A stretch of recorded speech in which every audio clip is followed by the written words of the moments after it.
rocking in the free world. Keep on rocking in the free world!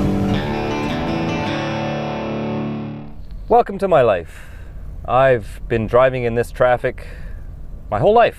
Not just for RV life, but also for my current job. I have to drive through this city and all the surrounding cities every day. And that's what I get paid to do. So I'm used to it. And you know what, I don't mind because the open road is my office and well, it's not my vehicle and not my gas when I'm getting paid. So it's not a big deal for me. You know, the time flies too when you're stuck in gridlock. I know some people couldn't handle it, but I don't mind one bit.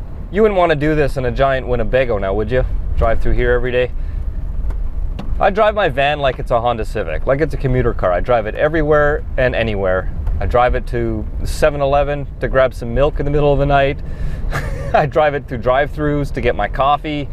It's a car for me. So van life for me is both a residence and a commuter car at the same time. And that's why it's important to have a small enough one so that you can do that in the city. But not only that, the legalities of it, so you don't get towed and anything like that. But people often ask me, why don't you get a bigger one? Or, hey, look, I found this 24-footer. Is that too big, Justin? Or they're always asking me advice for their first RV. Always, always, always, is this too big? And it's usually 22, 23, 24 feet or even bigger. 28, 29 footers and even Class A's they ask me. And I'm just like, geez, guys, you're all going to learn the hard way. But I have met hundreds of people who do this full-time as a lifestyle. And those that are in urban environments like I am, almost always made the mistake of buying a big rig to start with, and now they're almost always in a Class B or in a van of some sort. Not so much just because of the driving and parking issues, but also because they realize, geez, they're not happier with the big rigs and the big spaces. And I've gone over this before where I didn't feel as comfortable, and I had a big Class A for a long time, and it wasn't that great. It just didn't suit me. I didn't feel as comfortable in that as in a smaller rig like this. But I think human beings are very adaptable, and a lot of people too, they believe they want the bigger space until they try a smaller space and they realize, geez, I didn't need that big one. All I did was collect more junk because I had more storage, and more junk doesn't make your life more happy. If you haven't touched it for 6 months, throw it away. But you know what, even this one is, a lot of people look at my rig and think, geez, that's way too big. Why do you need something so elaborate? And I could probably be just as happy, if not even happier, in a smaller rig than what I'm driving right now.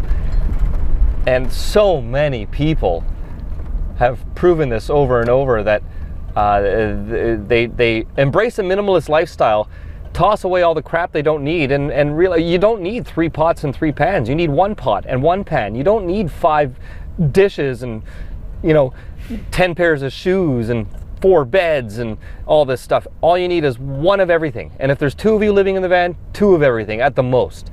And that's it. And you start to actually live life instead of collecting junk that you don't need.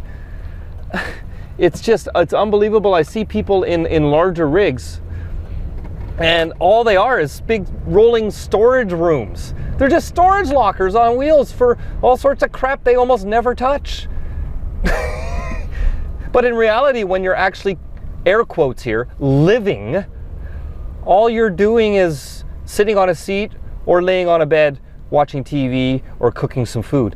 You don't need more than 1 bed or 1 seat to do those things. So what makes you think you need 3 rooms to be comfortable? You don't. Anyone that thinks they need that, okay, needs and wants are very different things. I will admit that. There's nothing wrong with having wants in life. We don't live in a society where you can only buy things you need. Like the gun grabbers say, why do you need a gun? Well, who gives a crap? What if I just want a gun? That should be the only justification I need in a free country. Now that's very true too when it comes to an RV. You want a bigger one. But what I'm saying is, once you get rid of all that useless space and all your useless junk, you probably won't even want the bigger space anymore. And so many people I've met who have learned that the long way by starting with a big rig, not only because they look they look amazing because they look like big houses inside, these big rigs. But most of the time they cost like half or less than the cost of a small Class B van like this does. So it's very tempting to go, well, why would I buy that van for $25,000 when I could buy this 28-foot Class A with a full-size bathtub and 3 beds and a big screen TV for less than half the price of the van? So it's very tempting that people jump on that bandwagon, and almost always they regret it. Boom, they got problems parking the things. Boom, they got issues maintaining them, and it's expensive to drive them around. You can't drive them around every day like I do. And most of the time you're sitting in the same seat or laying on the same bed while you're living and doing things anyway, so why the hell do you need all that extra space? In other countries, very developed countries, by the way, in some ways much more modern than Canada or the USA, like say Japan, for example, you got people living in micro apartments that have the same square footage as my Class B van, and they're perfectly happy and comfortable, and they pay a lot of money to live in these small cubicles, basically. So this whole idea that you need to have a big house with the white picket fence, that's a very modern Western society myth. And it's not true. People don't need that space to be comfortable and be happy. In fact, once people get rid of all the space and get rid of all their junk, most of the time, in my experience, they're happier. So you don't need that big rig. So don't ask me, is this too big, Justin? Why don't you? You know my answer. No, don't buy it. Buy a van. You'll be fine.